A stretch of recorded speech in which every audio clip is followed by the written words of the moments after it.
اعوذ باللہ من الشیطان الرجیم بسم اللہ الرحمن الرحیم۔ سورۃ ابراہیم کا کل سے آغاز ہے، جس کی کل 6 آیات بینات پڑھی گئی تھیں۔ آج 7ویں سے آغاز ہوتا ہے۔ اللہ پاک ارشاد فرماتا ہے وَإِذْ تَعَزَّنَ رَبُّكُمْ، اے میرے بندو جب کہ تمہارے رب نے یہ اعلان کر دیا ہے۔ کیا اعلان کر دیا ہے؟ لَإِن شَكَرْتُمْ، اگر تم اللہ پاک کا شکر ادا کرو گے، لَأَزِيدَنَّكُمْ، تو اللہ فرماتا ہے میں تمہیں اور زیادہ نعمتیں عطا فرماؤں گا۔ اگر تم میری نعمتوں کی شکر گزاری کرو گے ہر حال میں، تو میں تمہیں پہلے سے زیادہ نعمتوں کے ساتھ مالا مال فرماؤں گا۔ اللہ پاک نے ہمیں دنیا کے اندر بے شمار نعمتیں عطا فرمائی ہیں۔ اتنے ہمارے جسم کے اوپر بال نہیں ہیں جتنی اللہ پاک نے ہمیں نعمتیں عطا فرمائی ہیں، اور ایک ایک نعمت کے اندر کئی کئی نعمتیں مخفی ہیں، غور کرنے کی ضرورت ہے۔ یہ جسم کے ساتھ کندھا ہے، کندھے کے ساتھ بازو ہے، بازو کے ساتھ ہاتھ ہے، اور ہاتھ اللہ تعالیٰ کی ایک نعمت ہے، اور اس ایک ہاتھ کے اندر اللہ تعالیٰ کی کتنی نعمتیں ہیں۔ ہاتھ کو حسن دیا انگلیوں کے ساتھ، انگلیوں کو حسن دیا ناخنوں کے ساتھ، اور پھر انگلیوں کے اندر پختگی کے لیے ہڈیاں دیں، ہڈیوں کے اندر حرکت کرنے کے لیے جوڑ دیے، اور پھر انگلیوں کے اوپر پورے دیے اپنی شناخت کے لیے۔ ایک نعمت کے اندر اللہ پاک نے کئی کی نعمتیں پوشیدہ رکھی ہیں۔ اسی طرح ٹانگوں کی نعمت ہے، چہرہ بھی اللہ تعالیٰ کی ایک نعمت ہے، اور چہرے کے اندر جو ہماری آنکھیں ہیں وہ بھی اللہ کی نعمت ہے، ناک ہے وہ بھی اللہ کی نعمت ہے، منہ ہے اللہ پاک کی وہ بھی نعمت ہے، منہ کے اندر زبان ہے وہ بھی اللہ پاک کی نعمت ہے، اور منہ کے اندر جو دانت ہیں وہ بھی اللہ تعالیٰ کی نعمت ہے۔ جسم، پورے جسم کے اندر اللہ پاک نے ہمیں نعمتیں بے شمار عطا فرمائی ہیں، اور اس کے علاوہ پھر گھر کے اندر اولاد کی شکل میں نعمت ہے، بیوی کی شکل میں نعمت ہے، رزق کی شکل میں نعمت ہے، عزت کی شکل میں نعمت ہے۔ اتنی نعمتیں ہیں کہ اتنے ہمارے جسم کے اوپر بال نہیں ہیں۔ تو آخرت میں اللہ پاک اس سے بھی کئی گنا زیادہ اپنے جنتی بندوں کو، مسلمان بندوں کو نعمتیں عطا فرمائے گا۔ تو اے میرے بندو اگر تم میری نعمتوں کی شکر گزاری کرو گے تو میں تمہیں اس سے بڑھ کر اور نعمتیں عطا فرماؤں گا۔ لیکن دوسری طرف یہ بھی حکم ہے وَلَئِن كَفَرْتُمْ، اگر تم میری نعمتوں کی ناشکری کرو گے، ناقدری کرو گے، اِنَّ عَذَابِي لَشَدِيدٌ، تو بے شک میرا عذاب جو ہے وہ بہت ہی زبردست عذاب ہے۔ جو کوئی میری نعمتوں کی بے قدری کرے گا، ناشکری کرے گا، تو اس کو میں سخت عذاب بھی دوں گا۔ وقال موسیٰ، اور حضرت موسیٰ علیہ السلام نے ارشاد فرمایا ان تکفروا انتم ومن فی الارض جمیعا، اے لوگو اگر تم اللہ تعالیٰ کی نعمتوں کی ناشکری کرو گے اور تمہارے علاوہ پوری روئے زمین کے اوپر جو لوگ ہیں وہ اللہ تعالیٰ کی نعمتوں کی اگر ناشکری کریں گے، یا تم کفر کرو گے یا پوری دنیا کے لوگ کافر ہو جائیں، فَإِنَّ اللَّهَ لَغَنِيٌّ حَمِيدٌ، تو اللہ تعالیٰ کو اس کی کوئی پرواہ نہیں ہے، اس کی طرف سے سارا جہان کافر ہو جائے، لیکن پھر بھی وہ غنی ہے، پھر بھی وہ حمید ہے، تعریف کیا گیا ہے، اس کو کوئی پرواہ نہیں ہے، یعنی اس کا کوئی نقصان نہیں، کچھ اس کا بگڑتا نہیں۔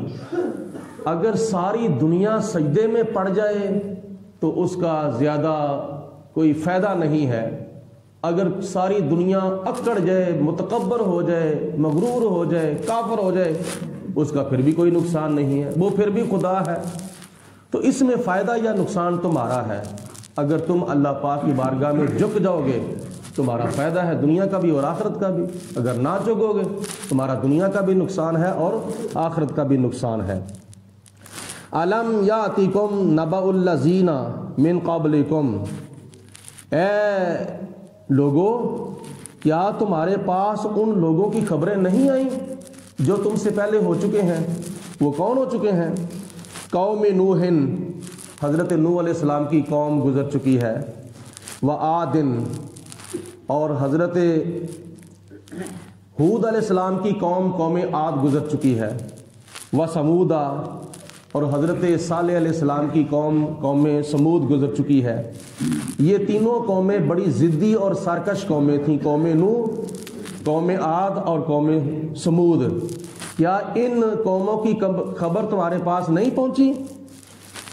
والذین من بعدہم، اور جو لوگ ان کے بعد ہوئے، یعنی موسیٰ علیہ السلام کے بعد جو لوگ ہوئے تھے، وہ لوگوں نے جو اپنے وقت کے نبیوں کے ساتھ ضد کی تھی، مخالفت کی تھی اور ان کو جھوٹا کہا تھا، ان کی بے ادبی کی تھی، ان کی گستاخی کی تھی، تو ان کو جو انجام ملا تھا، کیا ان کی خبر تمہارے پاس نہیں پہنچی؟ لا یعلمہم الا اللہ، ان کو اللہ کے سوا کوئی بھی نہیں جانتا۔ یعنی کتنی تعداد میں تھے وہ، کتنی تعداد میں وہ لوگ تھے اور کتنی قومیں تھیں، وہ اللہ پاک کی ذات جانتی ہے۔ اس سے مراد موسیٰ علیہ السلام کے بعد جو قومیں آئی تھیں، یا اس سے مراد نبی کریم علیہ السلام کی امت بھی ہو سکتی ہے، اور حضور علیہ السلام کی امت جو ہے وہ تو بے شمار امت ہے۔ اس امت کی گنتی کو اللہ جانتا ہے یا اللہ تعالیٰ کے پیارے رسول علیہ السلام جانتے ہیں؟ جاءتہم رسلہم بالبینات، اور ان کے پاس ان کے رسول آئے تھے اللہ پاک کی طرف سے کھلی نشانیاں لے کر، یعنی روشن معجزات لے کر۔ فردوہ ایدیہم فی افواہہم، تو ان کے نبیوں نے جب ان قوموں کو دعوت اسلام دی تو انہوں نے غصے کے ساتھ اپنے ہاتھ اپنے منہ کے اوپر رکھ لے، جیسے بندہ کسی کو اشارے کے ساتھ چپ نہ کرائے، یعنی اپنی انگلیاں جو ہے وہ اپنے ہونٹوں کے اوپر رکھ لیتا ہے تو غصے سے کہتا ہے چپ کر۔ تو اسی طرح جب وقت کے نبیوں نے اپنی قوموں کو اللہ پاک کی توحید کی دعوت دی تو انہوں نے غصے کے ساتھ اپنے ہاتھ اپنے منہوں کے اوپر رکھ کر غصے کے ساتھ کہا کہ چپ کرو، یہ دعوت ہمیں تم کیوں دے رہے ہو؟ یہاں تک اس وقت کے بدبختوں نے اپنے وقت کے نبیوں کی مخالفت کی تھی۔ وَقَالُوا إِنَّا كَفَرْنَا، اور ساتھ یہ کہا تھا، اپنے نبیوں کو ساتھ یہ کہا تھا، وَقَالُوا، انہوں نے کہا، إِنَّا كَفَرْنَا، بے شک ہم انکار کرتے ہیں، ہم نہیں مانتے، بِمَا أُرْسِلْتُمْ بِهِ، جس پیغام کے ساتھ تمہیں دنیا کے اندر بھیجا گیا ہے، یعنی جو پیغام تم اللہ پاک سے دنیا کے اندر لے کر آئے ہو، ہم نہیں مانتے اس کو، ہم نے نہیں اس کا اقرار کرنا۔ وَإِنَّا لَفِي شَكٍّ مِّمَّا، اور ہم اس دین کے بارے میں شک کے اندر مبتلا ہیں، تَدْعُونَنَا إِلَيْهِ مُرِيبٍ، جس دین کی تم ہمیں دعوت دیتے ہو، ہمیں اس کے اندر شک ہے۔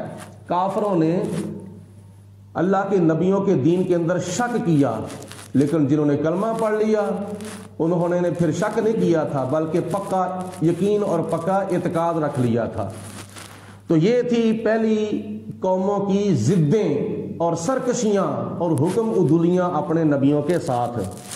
قالت رسلہم، اس وقت کے رسولوں نے کہا جو ان کی طرف بھیجے گئے تھے حضور علیہ السلام سے پہلے یا حضور علیہ السلام سمیت جو رسول دنیا کے اندر تشریف لائے، انہوں نے آ کے اپنی قوموں کو اللہ پاک کی توحید کی دعوت دی، تو پھر انہوں نے ارشاد فرمایا کہ اے میری قوم، افی اللہ شکن، کیا تم اللہ کے بارے میں شک کرتے ہو کہ اللہ پاک نہیں ہے؟ خدا کی ذات بابرکات کا تم انکار کرتے ہو کہ ہے یا نہیں ہے؟ افی اللہ شکن، کیا تم خدا کے بارے میں شکوک و شبہات کا شکار ہو؟ تمہیں اس بات کا پتہ ہونا چاہیے کہ فاطر السماوات والارض، زمینوں آسمانوں کو پیدا کرنے والا اللہ ہے۔ جس کی زمین کے اوپر تم رہتے ہو، جس کی آسمان کے نیچے تم رہتے ہو، یہ زمین اللہ کی بنائی ہوئی ہے اور یہ آسمان بھی سارے اللہ کے بنائے ہوئے ہیں۔ یدعوکم لیغفر لکم من ذنوبکم، اللہ تمہیں بلاتا ہے، اس لیے بلاتا ہے کہ تمہاری بخشش کی جائے، تمہارے گناہ بخش دیے جائیں۔ یہ اللہ پاک کو کا مقصد ہے تمہیں اپنی طرف بلانے کا، جو کہ ہمارے ذریعے تمہیں خدا تعالیٰ اپنی توحید کی طرف بلاتا ہے۔ وَيُؤَخِّرَكُمْ إِلَىٰ أَجَلٍ مُّسَمًّى، اور دوسرے نمبر پر تمہیں تمہاری موت تک ڈھیل بھی دینا چاہتا ہے۔ اگر خدا چاہے تو تمہارے اوپر ابھی عذاب نازل کر دے، زلزلے کی شکل میں، طوفان کی شکل میں، مختلف اشکال میں خدا تمہارے اوپر ابھی عذاب نازل کر دے، لیکن خدا تمہیں اپنی طرف بلاتا ہے تاکہ تم ایک نمبر پر جہنم سے بچ جاؤ، جنت کے اندر داخل ہو جاؤ اور تمہارے گناہ جو ہیں وہ معاف کر دیے جائیں۔ اگر پھر بھی تم نہ آؤ تو پھر خدا یہی چاہتا ہے کہ تمہاری موت تک تمہیں ڈھیل دی جائے، تمہیں گنجائش دی جائے، تمہیں مہلت دے دی جائے۔ قالوا، انہوں نے آگے سے جواب دیا، انتم الا بشر مثلنا، ہم تو تمہیں اپنی طرح بشر دیکھ رہے ہیں، تم ہماری مثل بشر ہو، تمہارے اندر کیا خوبی ہے؟ جیسے تم انسان ہو ایسے ہم انسان ہیں، جیسے تم آدمی ہو ویسے ہی ہم آدمی ہیں، تمہاری بھی دو آنکھیں ہیں ہماری بھی دو آنکھیں ہیں، تمہارے بھی دو کان ہیں ہمارے بھی دو کان ہیں۔ جس طرح آج کل کئی لوگوں کا عقیدہ ہے، حقیقت کو نہیں دیکھتے، حقیقت میں کتنا فرق ہے۔ انہوں نے نبیوں کا بظاہر یہ حلیہ دیکھا تو کہا کہ اس میں تمہارا اور ہمارا کیا فرق ہے، جیسے ہم انسان ہیں تم بھی انسان ہو، ہم تو تمہیں اپنی طرح بشر دیکھتے ہیں۔ تریدون ان تصدونا عما، کیا تمہارا یہ مقصد ہے، یہ تم چاہتے ہو کہ ہمیں تم ان معبودوں سے روک دو، کانا یعبد آباؤنا، جس کی عبادت ہمارے باپ دادا کرتے آ رہے تھے، یعنی جن بتوں کی پوجا ہمارے باپ دادا کرتے آ رہے تھے، تو کیا تم یہ چاہتے ہو کہ ہم ان معبودوں کی عبادت کرنے سے رک جائیں؟ ہم نہیں روک سکتے۔ اگر تم نے روکنا ہے تو فَأْتُونَا بِسُلْطَانٍ مُبِينٍ، تم کوئی ہمیں معجزہ دکھاؤ، تم کوئی ہمیں دلیل دو کہ ہم کس وجہ سے ان معبودوں کی پوجا چھوڑ دیں۔ قالت لہم رسلہم، اس وقت کے رسولوں نے ان کو کہا، اے ہماری قوم، ان نحن الا بشر مثلکم، بظاہر ہے تو ہم تمہاری طرح بشر ہی ہیں، ظاہری طور پر ہم تمہاری مثل بشر ہی ہیں، لیکن حقیقت میں وَلَٰكِنَّ اللَّهَ يَمُنُّ عَلَىٰ مَن يَشَاءُ مِنْ عِبَادِهِ، حقیقت میں فرق یہ ہے کہ اللہ پاک جس کے اوپر چاہتا ہے اپنا احسان فرماتا ہے اپنے بندوں میں سے، جس کے اوپر چاہتا ہے احسان فرماتا ہے۔ تو وہ اللہ تعالیٰ کا ہمارے اوپر احسان یہ ہے کہ خدا نے ہمیں نبوتیں عطا فرمائی ہیں اور ہمیں رسالتیں عطا فرمائی ہیں، ہمیں خدا نے رسول بنا کر بھیجا ہے اور نبی بنا کر بھیجا ہے، یہ خدا کا ہمارے اوپر احسان ہے۔ تمہارا اور ہمارا فرق یہ ہے حقیقت میں کہ تم غیر نبی ہو اور غیر رسول ہو، ہم اللہ تعالیٰ کے نبی ہیں اور ہم اللہ تعالیٰ کے رسول ہیں، اور نبی اور غیر نبی میں یہ فرق ہے۔ اگر بندہ نبی کی خصوصیات کو نظر انداز کر کے آنکھوں، کانوں، زبان، ٹانگوں اور پاؤں اور ہاتھوں کی طرف بھی غور کرے، جسم کے اعضاء کی طرف غور کرے کہ یہ ہماری طرح ہی ہیں، تو پھر اس کی خام خیالی ہے اور اس کی غلط فہمی ہے۔ وَمَا كَانَ لَنَا أَن يَأْتِيَكُمْ بِسُلْطَانٍ إِلَّا بِإِذْنِ اللَّهِ، ہمارے لیے یہ جائز نہیں ہے کہ ہم اللہ تعالیٰ کی اجازت کے بغیر کوئی تمہیں معجزہ دکھائیں۔ ہم جو بھی معجزہ دکھاتے ہیں اللہ تعالیٰ کی اجازت ہوتی ہے تو پھر ہم تمہارے سامنے معجزہ بطور دلیل پیش کرتے ہیں۔ وَعَلَى اللَّهِ فَلْيَتَوَكَّلِ الْمُؤْمِنُونَ، اور ایمان والوں کو چاہیے کہ اللہ کی ذات بابرکات کے اوپر بھروسہ کریں۔ وَمَا لَنَا أَلَّا نَتَوَكَّلَ عَلَى اللَّهِ، ہمیں کیا معاملہ ہے کہ ہم اللہ پاک کے اوپر بھروسہ نہ کریں؟ ہمیں چاہیے کہ ہم اللہ پاک کی ذات بابرکات پر توکل کریں۔ وَقَدْ هَدَانَا سُبُلَنَا، جس کی ذات نے ہمیں ہمارے راستے دکھائے ہیں، جو ہمارے سیدھے راستے ہیں نا، ان راستوں کے اوپر جس ذات نے ہمیں کامزن کیا ہے، جو راستے جس ذات نے ہمیں دکھائے ہیں، یہ اس کے اوپر ہمیں بھروسہ کرنا چاہیے اس وجہ سے۔ وَلَنَصْبِرَنَّ